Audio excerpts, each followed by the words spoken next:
Guys, so now we will be solving CDP. ठीक है, ये आपका 19 जैन 2023 का पेपर है और लेवल 2 वालों के लिए। ठीक है, तो यहाँ पे सबसे पहला क्वेश्चन आपको बोला है which stage of development is characterized by dealing with the issues of finding one's own identity and abstract thinking.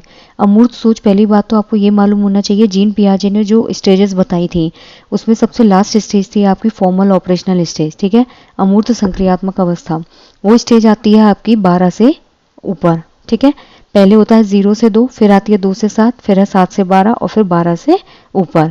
ये होती है संवेदीकामक, पूर्व संक्रियात्मक, मूर्त संक्रियात्मक और अमूर्त संक्रियात्मक।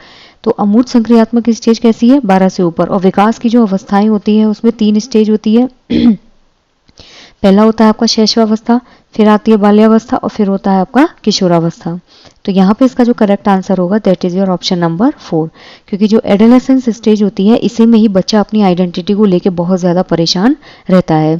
उसको ऐसा लगता है कि समाज में लोग उसकी एक आइडेंटिटी को पहचाने। ठीक है, जिसके लिए वो स्ट्रगल भी करता है। तो यहाँ पे आपका जो करेक्ट आंसर होगा that is option number 4। Which of the following statements given below is not correct but about principles of development? जो विकास है उसके बारे में कौन सा कथन सही नहीं है?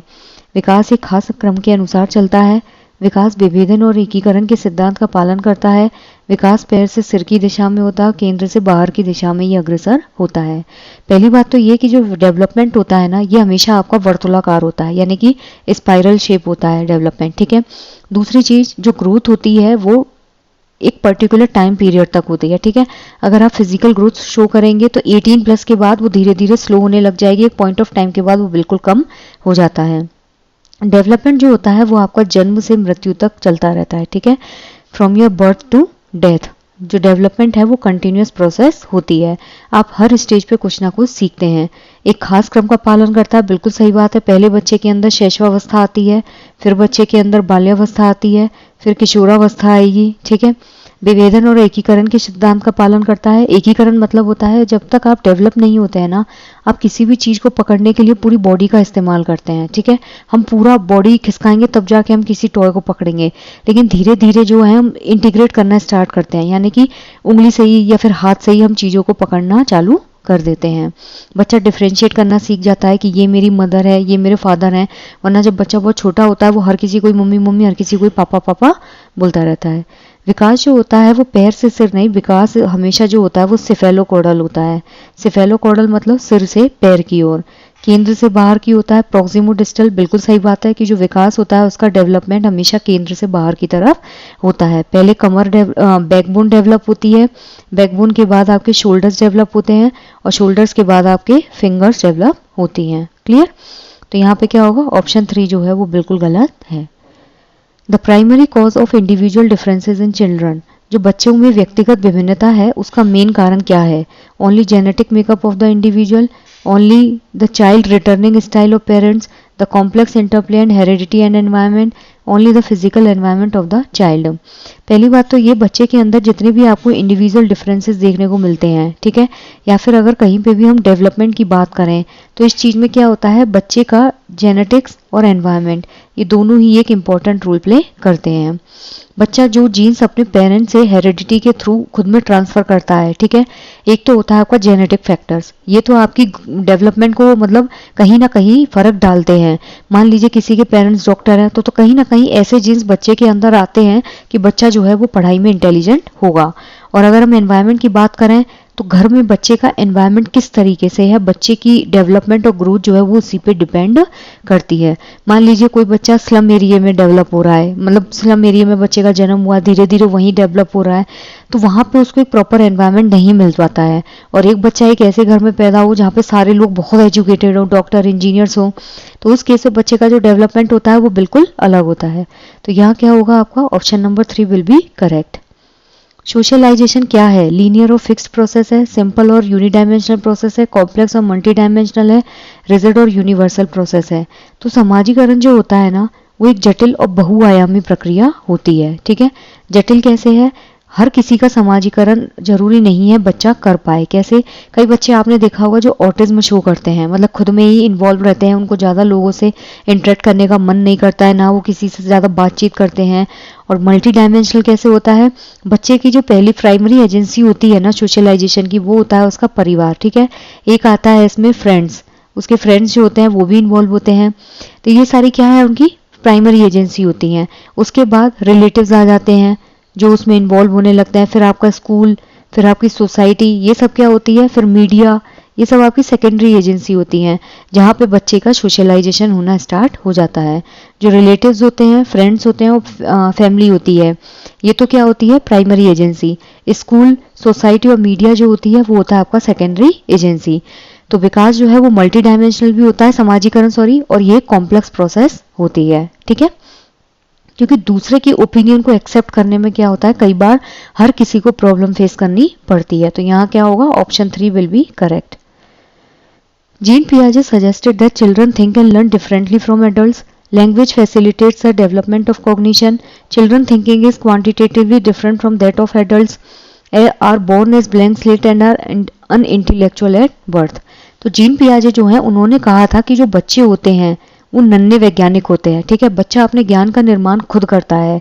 तो चिल्ड्रन जो होता है ना वो खुद से सोचता है, यानी कि पहले बच्चा किसी भी चीज़ को डिस्कवर करेगा, फिर उसको एनालाइज करता है और फिर अपने ज्ञान का निर्माण करता है। And learn differently from adults, यानी कि अपने से ज़्यादा जो बड़े लोग होते हैं, जो नॉलेजेबल लोग होते हैं, उनके टच में आके बच्चा जो है वो अपने ज्ञान को इम्प्रूव करता है। Language facilitates the development of cognition, जो भाषा होती है वो बच्चे के संज्ञान को फैसिलिटेट करती है, ये चीज़ गलत है। ये किसने कहा था, वाइगोत्स्की ने, कि जो भाषा होती है वो बच्चे के संज्ञान को फैसिलिटेट करती है। जीन पियाजे ने बोला था कि जो कॉग्निशन होता है यानी कि संज्ञान जो है वो भाषा को फैसिलिटेट करता है। Children thinking is quantitatively different from that of adults, नहीं, जीन पियाजे ने ऐसा कुछ भी नहीं बोला था कि बच्चों की जो सोच होती है वो बड़ों से मात्रा में अलग होती है, नहीं। As born as blank slate and are unintelligent at birth, ये भी गलत है, क्योंकि जीन पियाजे ने कहा था कि बच्चा कोरी स्लेट तो होता है लेकिन बच्चे के दिमाग में आप जितनी चीज़ें भर दोगे, क्योंकि बच्चा बचपन से ही इंटेलिजेंट पैदा होता है। क्लियर? तो यहाँ पे option number 1 will be the correct. Clear? Which of the following is a correctly matched pair? Infancy 6 से 11, middle childhood 2 to 6 year, formal operational stage 11 years and above, pre-operational stage birth till 2 years. तो जो शिशु अवस्था होती है जिसे हम बोलते हैं शैशवावस्था, that stage group is 0 to 6, not to 6 to 11। ये होता है आपका चाइल्डहुड, यानी कि जिसे हम बोलते हैं बाल्यावस्था। माध्यमिक बाल्यावस्था जो होती है वो होता है आपका 6 से 12, ठीक है, ना कि 2 से 6 साल। ये होता है आपका प्राइमरी चाइल्डहुड, यानी कि प्रारंभिक बाल्यावस्था। क्लियर? अमूर्त संक्रियात्मक अवस्था होती है आपकी 11 साल से ज्यादा, बिल्कुल सही है। ये किसने बताया था? जीन पियाजे ने 4th स्टेज बताई थी। पूर्व संक्रियात्मक जो होता है वो 2 से 7 साल होती है, ठीक है, जिसमें बच्चे में एनिमिज्म का गुण आता है, ईगोसेंट्रिसिज्म का गुण आता है, बच्चा सेंट्रेशन पे फोकस्ड रहता है, ठीक है। ये सारे गुण जो होते हैं वो पूर्व संक्रियात्मक चरण के होते हैं। इन्फेंसी होती है आपकी 0 से 6। मिडिल चाइल्डहुड होता है आपका 2 से 6, ठीक है, सॉरी, अर्ली चाइल्डहुड होता है 2 से 6 और मिडिल चाइल्डहुड होता है आपका 6 से 12। फॉर्मल ऑपरेशनल स्टेज होती है आपकी 11 years and above. Pre operational होता है आपका 2 से 7। तो यहाँ जो इनकरेक्ट आंसर होगा, करेक्टली मैच्ड पेयर जो है वो होगा आपका formal operational stage, that is 11 years and above. So the option 3 will be correct. I repeat, infant stage जो होती है, इन्फेंसी एज, वो होती है आपकी 0 से 6, जिसे हम शैशवावस्था बोलते हैं। माध्यमिक बाल्यावस्था होती है 6 से 12 और यहाँ जो लिखा है ये होती है आपकी प्रारंभिक बाल्यावस्था। अमूर्त संक्रियात्मक 11 साल से ऊपर, पूर्व संक्रियात्मक 2 से 7। A major critic of Kohlberg's theory of moral development is that, जो कोलबर्ग की थ्योरी है उन्होंने बच्चे की जो मोरल डेवलपमेंट है उस पर थ्योरी दी थी। उन्होंने एक हिंज स्टोरी सुनाई थी जिसमें वो अपनी वाइफ को बचाने के लिए एक दुकान में चोरी करते हैं। तो उन बच्चों का जो मोरल नैतिकता है उसको जानने के लिए उन्होंने बच्चे को ग्रुप में डिवाइड किया। कुछ बच्चे फेवर में थे और कुछ बच्चे अगेंस्ट में थे। तो इन्होंने 3 स्टेप्स भी दिए थे। पारंपरिक चरण होता है, पूर्व पारंपरिक चरण होता है, पश्च पारंपरिक चरण होता है। इसमें भी 2-2 चरण होते हैं, तो टोटल 6 चरण होते हैं। 3 स्तर होते हैं, 6 चरण होते हैं। तो कोलबर्ग की थ्योरी जो है उसमें एक मेजर क्रिटिक था। क्या था? It doesn't specify stages It disregards the effect of cultural factors and gender on moral thinking. It uses participant observation of children in naturalistic setting. It doesn't give a fixed sequence of moral development. तो यहाँ पे इसका जो correct answer होगा that is your option number 2. ये क्या करते हैं, जो नैतिक सोच होती है, नैतिक सोच क्या थी, हिंज ने चोरी की तो कई बच्चों ने तो बोला कि गलत किया क्योंकि अब उन्हें पुलिस पकड़ लेगी, और कई बच्चों ने बोला कि बहुत अच्छा किया. क्यों? क्योंकि उनकी वाइफ के लिए अगर वो चोरी नहीं करते तो वाइफ मर जाती. तो यहाँ पे क्या है कि जो मोरल थिंकिंग है उस पे कारक और लिंग जो है उसके प्रभाव की अवहेलना ये करते हैं. आप जब कोलबर्ग थ्योरी पूरी डिटेल में पढ़ेंगे तो उन्होंने कहीं पे भी जो लेडीज है या फिर जो गर्ल्स है यानी कि फीमेल फैक्टर जो है उसको अपनी थ्योरी में इन्वॉल्व ही नहीं किया है. ठीक है, तो जिसकी वजह से यही एक रीजन था कि इनकी थ्योरी जो है उसको क्रिटिसाइज किया गया. तो यहाँ पे ऑप्शन 2 जो है वो बिल्कुल करेक्ट होगा. लेव वाइगोत्स्की बिलीव्ड दैट, जो लेव वाइगोत्स्की है उनका मानना था कि जो चिल्ड्रन है वो passive reproduce what is presented to them. बच्चे को जो प्रस्तुत किया जाता है वो उसका निष्क्रिय रूप से पुनरुत्पादन करते हैं. बिल्कुल गलत बात है, क्योंकि जो लेव वाइगोत्स्की है उन्होंने कहा था कि बच्चा एक्टिवली होकर अपने ज्ञान का निर्माण खुद करता है. बच्चे बड़े की मदद से अपनी समझ खुद बनाते हैं. ये बात बिल्कुल सही है. क्यों? क्योंकि जो MKO होता है उससे बच्चा अपने ज्ञान को अपने ओरिजिनल स्टेज से बच्चा अपने एक्चुअल डेवलपमेंट तक पहुंचता है. उद्दीपन प्रतिक्रिया का अनुकूलन करके सीखता है. ये व्यवहारवाद थ्योरी है. थॉर्नडाइक, BF स्किनर और Pavlov. Thorndike theory SR theory, अगर स्किनर पूछें तो R थ्योरी, अगर पावलोव पूछे तो S थ्योरी. बच्चे तब सीखते हैं जब उन्हें उपयुक्त भौतिक इनाम प्रदान किए जाते हैं. नहीं, ये कहा था BF स्किनर ने. ठीक है, पर उन्होंने भौतिक प्रदान के लिए नहीं कहा था, उन्होंने कहा था बच्चे को पुनर्बलन देना जो है वो बहुत जरूरी होता है. क्लियर. जबकि लेव वाइगोत्स्की ने कहा था कि बच्चा MKO की मदद से, MKO मतलब मोर नॉलेजेबल अदर, जो हम मतलब हमसे ज़्यादा जो ज़्यादा नॉलेजेबल बंदा है उसके लिए हम टर्म यूज़ करते हैं MKO. जहाँ पे बच्चे को आप शुरू में स्कैफोल्डिंग देते हैं, यानी कि जो शुरुआती मदद है वो बच्चे को दी जाती है. बच्चा अपने एक्चुअल डेवलपमेंट से ओरिजिनल डेवलपमेंट तक पहुँचता है. तो जो बीच का स्तर होता है उसे हम बोलते हैं ZPD. तो यहाँ पे क्या होगा, option 2 will be the correct, कि बच्चे MKO की मदद से अपने ज्ञान का निर्माण खुद ही करते हैं. In his theory of cognitive development, Lev Vygotsky gave a lot of importance to physiological tools such as, जो लेव वाइगोत्स्की हैं उनका जो संज्ञानात्मक विकास का सिद्धांत है उसमें कौन सा मनोवैज्ञानिक उपकरण जो है उसको बहुत ज़्यादा इंपॉर्टेंस दी गई है. भाषा, कैलेंडर, कैलकुलेटर, मोबाइल, ये तीनों क्या हैं, बिल्कुल ही गलत हैं. इन्होंने किस पे फोकस किया था, लैंग्वेज पे. लेव वाइगोत्स्की और जीन पियाजे में एक मेजर डिफरेंस है, याद रखिएगा. वाइगोत्स्की ने कहा था कि जो लैंग्वेज होती है ना वो बच्चे के कॉग्निटिव डेवलपमेंट को क्या करेगी, फैसिलिटेट करेगी. जबकि जीन पियाजे ने कहा था कि बच्चे का जो कॉग्निटिव डेवलपमेंट होता है उससे बच्चे की जो लैंग्वेज है वो फैसिलिटेट होती है. क्लियर. तो यहाँ पे क्या होगा, option 1 will be the correct. एक प्रोग्रेसिव क्लासरूम जो होता है उसमें learning of children is controlled by giving rewards and punishment. बिल्कुल ही गलत है, क्योंकि जो इंक्लूसिव क्लासरूम होता है ना बच्चा उसमें क्वेश्चन आंसर करता है, या तो टीचर से पूछेगा या फिर स्टूडेंट आपस में क्वेश्चंस करते हैं. Childrens are kept under strict watch and made to follow rigid curriculum. ये भी बिल्कुल गलत है. पहली बात तो जो प्रोग्रेसिव क्लासरूम है उसमें बच्चे को एक फ्लेक्सिबल एनवायरनमेंट दिया जाता है. ठीक है, और रिजिड करिकुलम नहीं होता है, फ्लेक्सिबल करिकुलम होता है जिससे बच्चे अपने आप को सिक्योर फील कर सकें और हर बच्चा अपने प्रॉब्लम्स को लेकर टीचर्स के साथ डिस्कस कर सके. The approach of drill and repeated practice is follow to the enable learning. नहीं, बच्चे को रोट मेमोराइजेशन नहीं करवाना है. ड्रिल का मतलब होता है कि बार बार बच्चे से प्रैक्टिस करवाओ और बच्चों को चीजें रटवाओ. Direct experience and discussions are the basis of learning. बिल्कुल सही बात है कि जहाँ पे बच्चा चीज़ों को करके सीखता है. ठीक है, जब आप किसी भी एक्सपेरिमेंट को खुद अपने हाथों से करके सीखते हैं that is called your direct experience. और जो डिस्कशंस होते हैं जिसमें क्लासरूम में हम क्या करते हैं, एक चीज़ को दूसरी चीज़ से मतलब या तो टीचर से आप डिस्कस करेंगे या फिर बच्चे से आपस में जो डिस्कशन होता है दैट इज कॉल्ड डिस्कशन. तो प्रोग्रेसिव क्लासरूम का मेन फीचर ही यही होता है कि जहाँ पे आप करिकुलम कैसा यूज़ करेंगे, फ्लेक्सिबल, रिवॉर्ड और पनिशमेंट का कोई लेना देना नहीं है. बच्चे इंटरनली मोटिवेटेड होते हैं चीज़ों को लर्न करने के लिए. ड्रिल और रिपीटेड प्रैक्टिस नहीं होती है, बल्कि बच्चा अपने ज्ञान का निर्माण खुद करता है. लर्निंग बाय डूइंग जो है वो इसका मेन फीचर होता है. So the option 4 will be correct. Individuals who demonstrate are accurately aware of their feelings and can show an appreciation for themselves. कौन सी बुद्धि का प्रदर्शन करने वाले व्यक्ति अपनी भावनाओं के बारे में गहराई से जानते हैं और अपने ही गुणों को पहचानते हैं. मतलब बंदा जो है या फिर जो भी व्यक्ति है वो अपनी भावनाओं और अपने बारे में ही सबसे ज़्यादा गहराई से अध्ययन करता है. तर्क गणित या बुद्धिमत्ता, ये जो लोग होते हैं ये रीजनिंग वाले होते हैं, जैसे मैथमेटिशियंस हो गए आपके आर्यभट्ट वगैरह। बॉडीली काइनेस्थेटिक इंटेलिजेंस जो होती है, जो आपके डांसर्स होते हैं ना, या फिर आपके जितने भी रेसर्स होते हैं, ये क्या है, मतलब जितने भी आपके प्लेयर्स हैं उनके अंदर होती है बॉडीली काइनेस्थेटिक इंटेलिजेंस।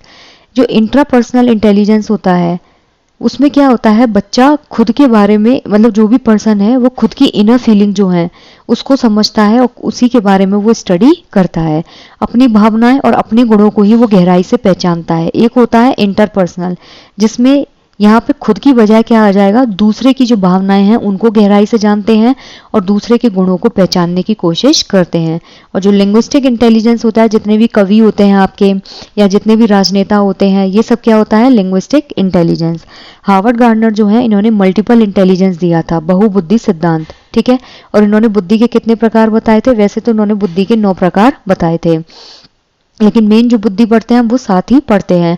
दूसरी चीज ये, हार्वर्ड गार्डनर ने कहा था कि हो सकता है कि आपके अंदर ये वाली बुद्धि जो है वो बहुत ज्यादा डोमिनेंट हो, लेकिन बाकी की जितनी भी 7 बुद्धियां हैं वो भी कहीं ना कहीं ह्यूमन बॉडी जो है, ह्यूमन ब्रेन जो है उसके अंदर प्रेजेंट होती हैं। क्लियर? तो यहाँ जो करेक्ट आंसर होगा that is your option number 4, sorry option number 3, ठीक है। इंट्रापर्सनल जो होता है उसमें इंसान खुद के बारे में और खुद के गुणों को पहचानने की कोशिश करता है। Which of the following behavior by teachers help to reduce gender stereotyping and discrimination in children? कौन सा जो है बिहेवियर टीचर्स को हेल्प करता है जेंडर स्टीरियोटाइप को रिड्यूस करने में और बच्चों के बीच में जो डिस्क्रिमिनेशन होता है उसको कम करने में? Asking only boys to pick up heavy furniture in class, ये तो वैसे ही गलत हो गया। जहां पे आपने क्या किया, जेंडर स्टीरियोटाइप क्लास के अंदर ला दिया। पहले तो ये समझिए जेंडर स्टीरियोटाइप का क्या होता है, जहां पे मेल और फीमेल जो है उनके बीच में डिस्क्रिमिनेट किया जाता है कि तुम लड़के हो तो तुम हैवी सामान उठा सकते हो, बट तुम लड़की हो तो तुमसे हैवी सामान नहीं उठवाया जाएगा। Giving toy dolls and houses to only girls, ये भी गलत है। एक जो ट्रेडिशनल एक मिसकंसेप्शन चला आ रहा है कि जो लड़कियां होती हैं उनका फेवरेट कलर जो होता है वो क्या है, पिंक। लड़कों का फेवरेट कलर क्या है, ब्लू। ये क्या है, जेंडर स्टीरियोटाइप को बढ़ावा देता है। लड़कियों के लिए बोला जाता है कि गुड़िया से खेलेगी, जबकि लड़कों को बोला जाता है कार से खेलेंगे। ये सब चीजें क्या करती है, जेंडर स्टीरियोटाइप को और ज्यादा बढ़ावा देती हैं। Referring to care giving professional for women only, इसमें बोला है कि आप क्या कर सकते हैं, जो देखभाल करने वाले व्यवसाय हैं उनका केवल जो औरतों के साथ जिक्र करना, तो ये क्या है, यहाँ पे गलत है। आप ये चीज नहीं कर सकते कि जो केयर टेक करने वाले काम होते हैं वो सिर्फ लेडीज को दिए जाए, जेंट्स भी केयर टेकर हो सकते हैं। इन calculating qualities autonomy and empathy on all genders, सभी जो जेंडर है उसमें स्वायत्तता और समानुभूति के गुण विकसित करना, ये यहाँ पे क्या है, बिल्कुल सही आंसर हो जाएगा। यानी कि चाहे मेल हो चाहे फीमेल हो, दोनों में ही एम्पैथी जो होती है उसको डेवलप करना, और ऑटोनॉमी कि मेल जो है उसका अपना एक एग्जिस्टेंस है और फीमेल जो है उसका अपना खुद का एक एग्जिस्टेंस है। So you can't discriminate between the male and female. Secondly, keep empathy for male and female, like male जो है वो फीमेल के प्रति अपना एक जो एम्पैथी होती है, यानी कि समान भावना जो होती है, समानुभूति, उसको समझ सके, और फीमेल जो है वो मेल के प्रति समानुभूति रख सके। तो यहाँ पे ऑप्शन 4 जो है वो बिल्कुल करेक्ट होगा। Which perspective considers language to be an important tool that facilitates cognition, कौन सा परिप्रेक्ष्य जो है वो भाषा को, संज्ञान को सुसाधित करने वाले महत्वपूर्ण उपकरण के रूप में देखता है? व्यवहारवादी, सूचना संक्रमण, सामाजिक सांस्कृतिक और मनोगतिशील। तो यहाँ पे इसका जो करेक्ट आंसर होगा दैट इज ऑप्शन नंबर 3, ठीक है। Which perspective consider language to be an important tool that facilitates cognition, अभी बताया था कि जो लेव वाइगोत्स्की हैं उन्होंने क्या कहा था कि जो भाषा होती है वो क्या करती है, बच्चे के कॉग्निशन जो है उसको फैसिलिटेट करती है। पहले बच्चे के अंदर भाषा डेवलप होगी और फिर वो बच्चे के अंदर संज्ञान को सुसाधित करती है। तो ये जो थ्योरी दी थी ये किसने दी थी, लेव वाइगोत्स्की ने। और लेव वाइगोत्स्की की थ्योरी का क्या नाम है, सामाजिक सांस्कृतिक थ्योरी, कि बच्चा समाज में जो MKO है, और जब MKO बच्चे को स्कैफोल्डिंग देता है, यानी कि शुरुआती मदद देता है, उससे बच्चा अपने ओरिजिनल डेवलपमेंट तक पहुंचता है। बच्चे का एक्चुअल डेवलपमेंट और ओरिजिनल डेवलपमेंट के बीच का जो गैप है उसे हम बोलते हैं जोन ऑफ प्रॉक्सिमल डेवलपमेंट, ठीक है। व्यवहारवादी कौन से होते हैं आपके, जितने भी पावलोव है, थॉर्नडाइक है और BF स्किनर है। नेक्स्ट क्वेश्चन है question number 14, Which of the following is not an effective strategy to accommodate delivery in a classroom? Diversity, sorry. इनमें से कौन सा जो है वो कक्षा में विविधता को समायोजित करने के लिए प्रभावी रणनीति नहीं है? Finding out the student social and cultural context of the students, adapting pedagogy as per the students' different background, providing a variety of examples that are meaningful to all students, using a standard set of instruction and ignoring the background of learners. तो यहाँ पे पूछा है कि effective strategy कौन सी नहीं है जहाँ पे बहुत सारे बच्चे जो हैं एक क्लासरूम में प्रेजेंट हैं. डाइवर्सिटी मतलब कोई बच्चा प्रतिभाशील है, कोई बच्चा नॉर्मल है, कोई बच्चा क्रिएटिव है, कोई बच्चा डेफ है, कोई बच्चा डम है. तो इन सब को एक साथ एक ही क्लास में कौन सी ऐसी इफेक्टिव स्ट्रेटेजी रहेगी जो एक प्लेटफॉर्म पर ला सके, यानी कि एकोमोडेट कर सके. Finding out the student social and cultural context of the students, ये तो बिल्कुल सही बात है कि जहाँ पे आप बच्चे के जो सोशल और कल्चरल कॉन्टेक्स्ट जो है यानी कि सामाजिक और जो सांस्कृतिक संदर्भ है उसको पता लगा रहे हैं कि बच्चे का सामाजिक बैकग्राउंड क्या है और बच्चे का कल्चरल बैकग्राउंड क्या है. Adapting pedagogy as per the students different backgrounds, बिल्कुल सही बात है कि आप छात्र की जो विभिन्न पृष्ठभूमि है उसके अनुरूप शिक्षा शास्त्र को अपना रहे हैं कि मतलब बच्चे को किस तरीके से पढ़ाना है. Providing a variety of examples that are meaningful to all students, ये भी बिल्कुल सही बात है कि ऐसे अलग अलग उदाहरण देना जहाँ पे सभी जो विद्यार्थी हैं उनके लिए वो अर्थपूर्ण हो. निर्देशों के मानक सेट का उपयोग करना और शिक्षार्थियों की पृष्ठभूमि को अनदेखा करना, ये यहाँ पे क्या है, गलत है. जो समायोजन होता है ना, यानी कि जहाँ पे इंक्लूजन आ जाएगा या फिर इंक्लूसिव क्लासरूम आ जाएगी, वहाँ पे आप कभी भी स्टैंडर्ड सेट जो होता है उसको यूज़ नहीं कर सकते. कि जहाँ पे आप स्टैंडर्ड करिकुलम यूज़ कर रहे हैं या फिर स्टैंडर्ड टेस्ट यूज़ कर रहे हैं या फिर स्टैंडर्ड टूल यूज़ कर रहे हैं, क्योंकि ये सब इंक्लूसिव क्लासरूम में नेगेटिव सेंस में देखा जाता है. मानक सेट का अगर आप यूज़ करोगे, मतलब बच्चे को अगर आपको कोई इंस्ट्रक्शन देना है, ठीक है, लेट सपोज आप किसी बुक में से कुछ पढ़ा रहे हैं. अब हो सकता है कि कोई बच्चा उस क्लास में इंटेलिजेंट हो, कोई बच्चा उस क्लास में क्रिएटिव हो, तो उस केस में क्या होता है, हमें फ्लेक्सिबिलिटी रखनी पड़ती है, ठीक है, कि आप इस बच्चे के अंदर क्रिएटिविटी को भी डेवलप कर सकें और इस बच्चे के अंदर आप इंटेलिजेंस को डेवलप कर सके. ठीक है, तो बच्चे का जो बैकग्राउंड है जब आप उसको ही इग्नोर कर देंगे तो ये इसमें क्या होगा, बच्चा अपने आप को कंफर्टेबल फील नहीं करेगा और ना ही सिक्योर फील करेगा. Which of the following should characterize assessment for meaningful learning, कौन सा जो है आकलन अर्थपूर्ण अधिगम की विशेषता डिनोट करता है. स्टैंडर्डाइज बिल्कुल गलत है, क्योंकि स्टैंडर्ड करिकुलम जो होता है वो फिक्स्ड करिकुलम होता है, जहाँ पे आप समेटिव असेसमेंट जो देते हैं ईयर एंड में आपको ग्रेडिंग दी जाती है, फेल और पास किया जाता है, that is standard test. Comprehensive test जो होता है इसके अंदर बिल्कुल सही बात है, आपको अर्थपूर्ण अधिगम करना है. अर्थपूर्ण अधिगम में क्या होता है, बच्चे की शैक्षिक यानी कि स्कोलेस्टिक और सह शैक्षिक को स्कोलेस्टिक जो गतिविधि होती है या फिर जो भी उसका रिस्पॉन्स है, इन दोनों को ही क्या किया जाता है, मेजर किया जाता है. फॉर्मेटिव जो है बिल्कुल सही बात है, इसमें भी बच्चा अर्थपूर्ण अधिगम करता है. क्यों? क्योंकि ये पूरे साल चलने वाला असेसमेंट है, पूरे साल चलता है. बच्चे को जहाँ जहाँ पे लर्निंग गैप दिखता है वहाँ वहाँ डायग्नोस करके उसको रेमेडी दी जाती है. क्वालिटेटिव नहीं, तो यहाँ पर 2 और 3 जो है वो बिल्कुल करेक्ट होंगे. ठीक है, अर्थपूर्ण अधिगम का ही मतलब ये है कि जहाँ पे बच्चा प्रॉपर अपने तरीके से अपने ज्ञान का निर्माण कर सके और अपने आप को सिक्योर और कंफर्टेबल फील कर सके. तो जो व्यापक मूल्यांकन होता है उसमें बच्चे का शैक्षिक और सह शैक्षिक दोनों मूल्यांकन किया जाता है. बच्चे को फीडबैक दिया जाता है, बच्चे को बताया जाता है कि कहाँ उसको इम्प्रूवमेंट की ज़रूरत है. नेक्स्ट क्वेश्चन है, जो इंक्लूसिव एजुकेशन होती है वो किस चीज़ को इन्वॉल्व करती है. Provisioning a barrier-free environment, separation of children based on their abilities, identification and appropriate labeling of children, flexibility of curricular experiences and pedagogical strategies. तो यहाँ पे जो करेक्ट आंसर होगा कि जो समावेशी शिक्षा है उसमें क्या क्या शामिल है. बाधा मुक्त वातावरण का प्रावधान, बिल्कुल सही बात है कि बच्चे को एक ऐसा एनवायरनमेंट आप दीजिए जहाँ पे उसकी लर्निंग में कोई भी बैरियर ना आए. ठीक है, ये नहीं कि कोई बच्चा डेफ है या फिर कोई बच्चा डम है या किसी बच्चे को हियरिंग इम्पेयरमेंट है, आप उसको फैसिलिटीज दीजिए लेकिन आप उसको आइसोलेट नहीं कर सकते.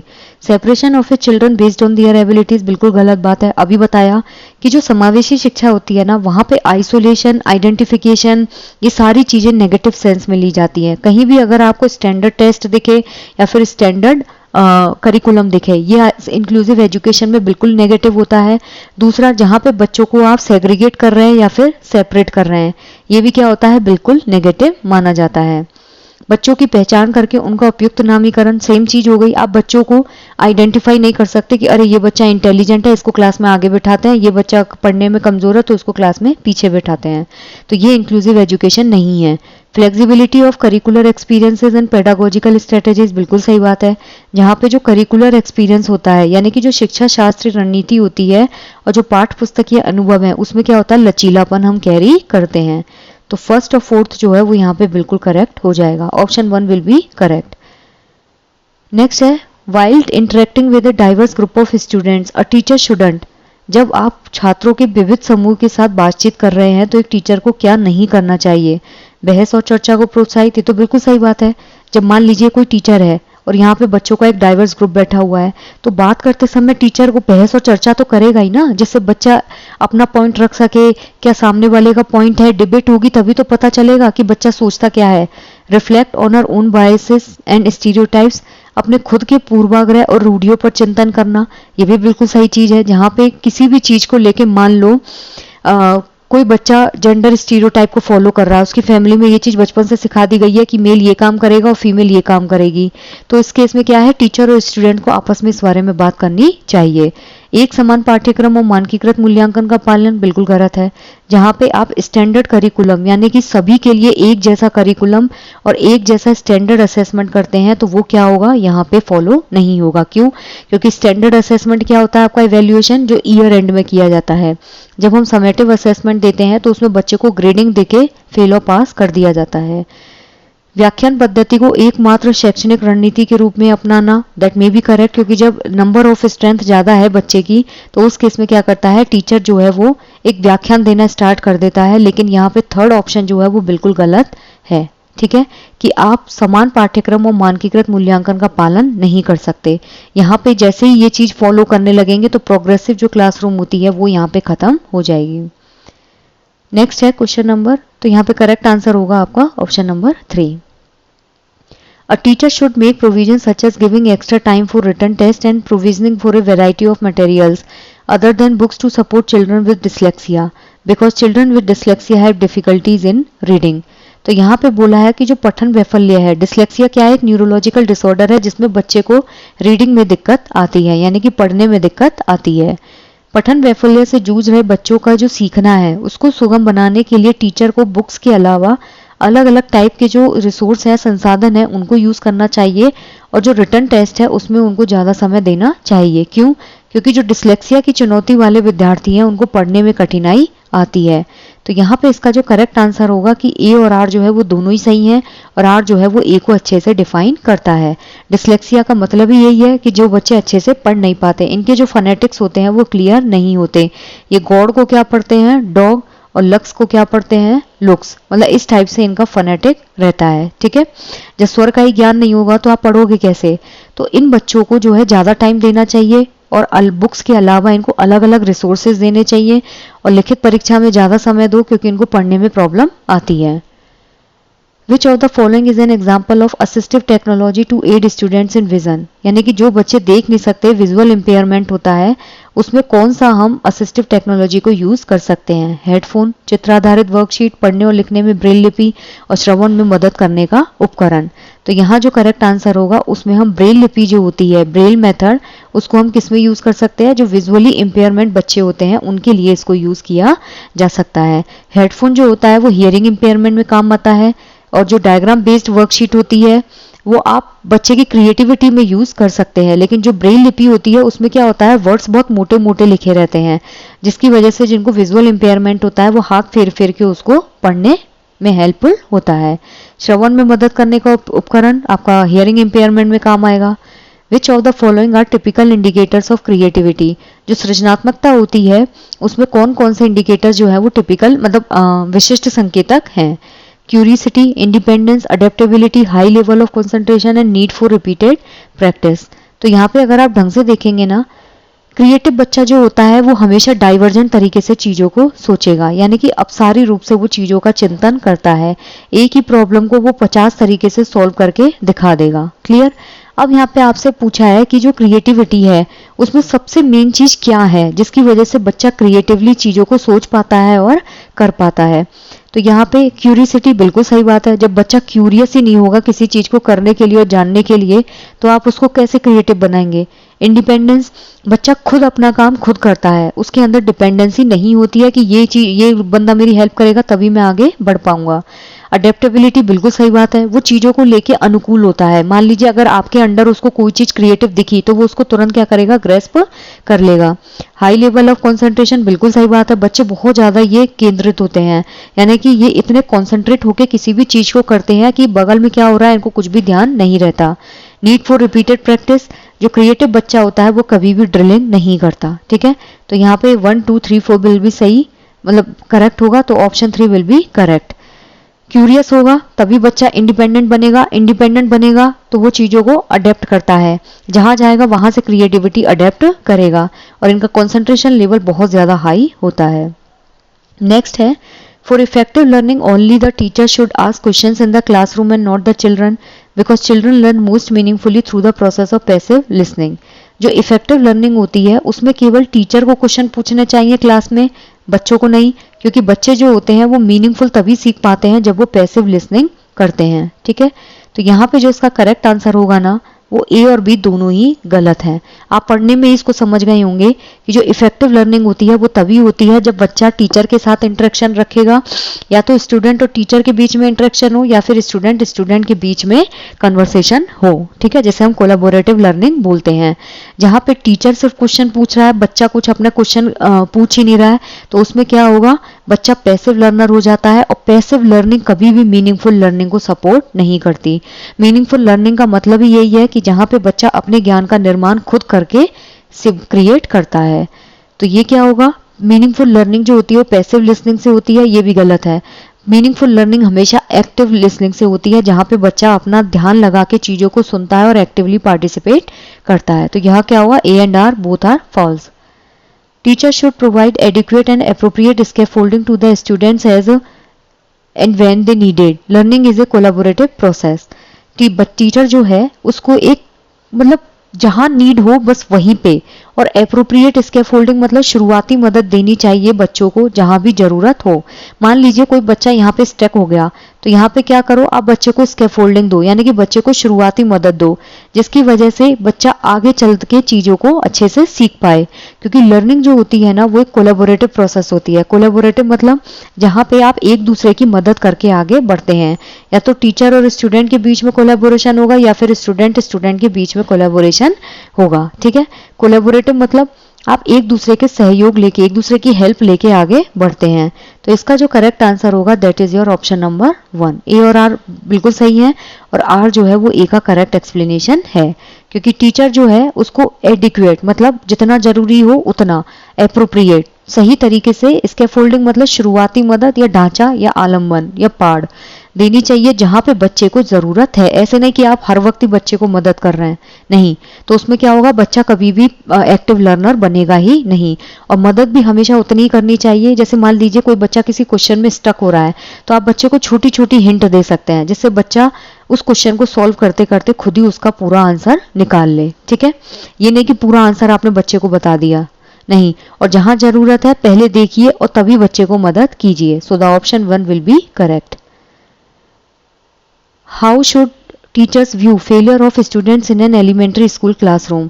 जो एलिमेंट्री स्कूल क्लासरूम होता है यानी कि 1 to 8 वाले जो बच्चे होते हैं उसमें जो टीचर है, अगर बच्चा कोई फेल हो जाता है उसको एक टीचर कैसे देखता है, as a reflection of low abilities of the students, गलत बात, बच्चे की कम योग्यता का प्रतिबिंबन नहीं। फेल्योर जो होता है वो लर्निंग का ही एक पार्ट होता है। As a reflection of low abilities of the teacher, नहीं, इसमें टीचर की कोई गलती नहीं है, इसमें टीचर का फेल्योर नहीं होगा। As a reflection of low abilities of the parents, parents जो है उनकी कम योग्यताओं का आकलन नहीं। ऐसा तो नहीं है ना कोई बच्चा, किसी बच्चे के पेरेंट्स अगर 10th पास है या 8th पास है तो उनका बच्चा आगे चल के डॉक्टर नहीं बन सकता, ये तो नहीं है। As a reflection of functioning of the school as a system, ये बिल्कुल सही है कि जो स्कूल है उसकी जो कार्यशीलता है उसका रिफ्लेक्शन होता है कि आप बच्चे को कितना एक्टिवली स्कूल में पार्टिसिपेट करवा पा रहे हैं। ठीक है, और अगर बच्चा किसी भी चीज में फेल हो रहा है that means school is not capable to provide them that resources. जब आप बच्चे को ऐसे रिसोर्सेज प्रोवाइड नहीं कर पा रहे हैं कि बच्चा जो है वो अपने फेल्योर से ओवरकम कर सके, तो उस केस में क्या होता है, स्कूली तंत्र की जो कार्यशीलता है उसका प्रतिबिंबन होता है। So the option 4 will be correct.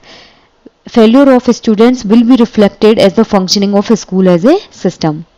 जो सोशियो कंस्ट्रक्टिविस्ट क्लासरूम होता है, ठीक है, सामाजिक जो रचनात्मक कक्षा है उसमें अधिगम कैसा होगा, यहीं पे देख लीजिए। कंस्ट्रक्टिविस्ट का मतलब होता है जहां बच्चा अपने ज्ञान का निर्माण खुद करेगा, यानी कि बच्चा पहले खुद डिस्कवरी करेगा और फिर अपने लर्निंग जो है उसको करेगा। तो ये पहली बात तो सक्रिय प्रोसेस होगी, ये तो वैसे ही हट गया। अब यहाँ पे पूछा है आपसे सामाजिक, यानी कि समाज के लोगों के बीच में रह के बच्चा जब अपने ज्ञान का निर्माण खुद करता है तो वो क्या होगा आपका, यहाँ पे करेक्ट आंसर होगा, ये एक सक्रिय और सामाजिक अधिगम होता है। जो सामाजिक रचनात्मक कक्षा है उसमें पहली बात तो बच्चा एक्टिवली रह के अपने ज्ञान का निर्माण करता है और प्रोसेस कैसी होती है आपकी, social. So the option 3 will be correct. In which the problem is divided into a number of intermediate goals and then focus on solving each sub goal। किसमें जो समस्या है उसको मध्यवर्ती लक्ष्यों में विभाजित किया जाता है और फिर प्रत्येक उपलक्ष्य को हल करने पर ध्यान केंद्रित किया जाता है। Functional fixedness, algorithm, means end analysis and response set. ठीक है, तो यहाँ पे इसका जो करेक्ट आंसर होगा, पहले क्वेश्चन समझते हैं कि कौन सा ऐसा मेथड है जिसमें प्रॉब्लम जो होती है ना वो अलग अलग मध्यवर्ती गोल में डिवाइड होती है। मान लीजिए आपको कोई प्रॉब्लम आ रही है, ठीक है, अब उस प्रॉब्लम को आप क्या करोगे, अलग अलग उसमें छोटे छोटे पार्ट्स में उसको डिवाइड कर दोगे और फिर उस हर गोल को आप सॉल्व करते हो। लेट सपोज आपको ये फॉर्मूला सॉल्व करना है a+b², तो इसको क्या करोगे आप, छोटे छोटे जो क्वेश्चंस होते नहीं है गोल्स, उसमें पहले तोड़ दोगे, ठीक है, फिर एक एक जो की पॉइंट है उसको हम सॉल्व करके उस आंसर तक पहुंचते हैं। तो ये जो मेथड होता है this is called means end analysis. ठीक है, मतलब क्या करो, आप पहले उसका सार निकालो, उसका पूरा एब्स्ट्रैक्ट करो उसको कि वो कहना क्या चाहता है, समराइज करके फिर क्या करो, उस चीज को एनालाइज करो। मान लीजिए यही क्वेश्चन है, ये आपको नहीं समझ में आ रहा कि इसका आंसर कैसे देना है, तो पहले क्या करो, क्वेश्चन को बीच बीच में से कई जगह तोड़ दो कि भाई इस क्वेश्चन को यहाँ से यहाँ तोड़ तोड़ के हम क्वेश्चन के गोल तक पहुंच सकते हैं। गोल क्या है, आंसर निकालना, ठीक है, तो वो किस में होता है, means end analysis. So option 3 will be correct. Teachers should disregard the mental well-being and emotional needs of children because academic learning is not influenced by the emotional well-being of the child।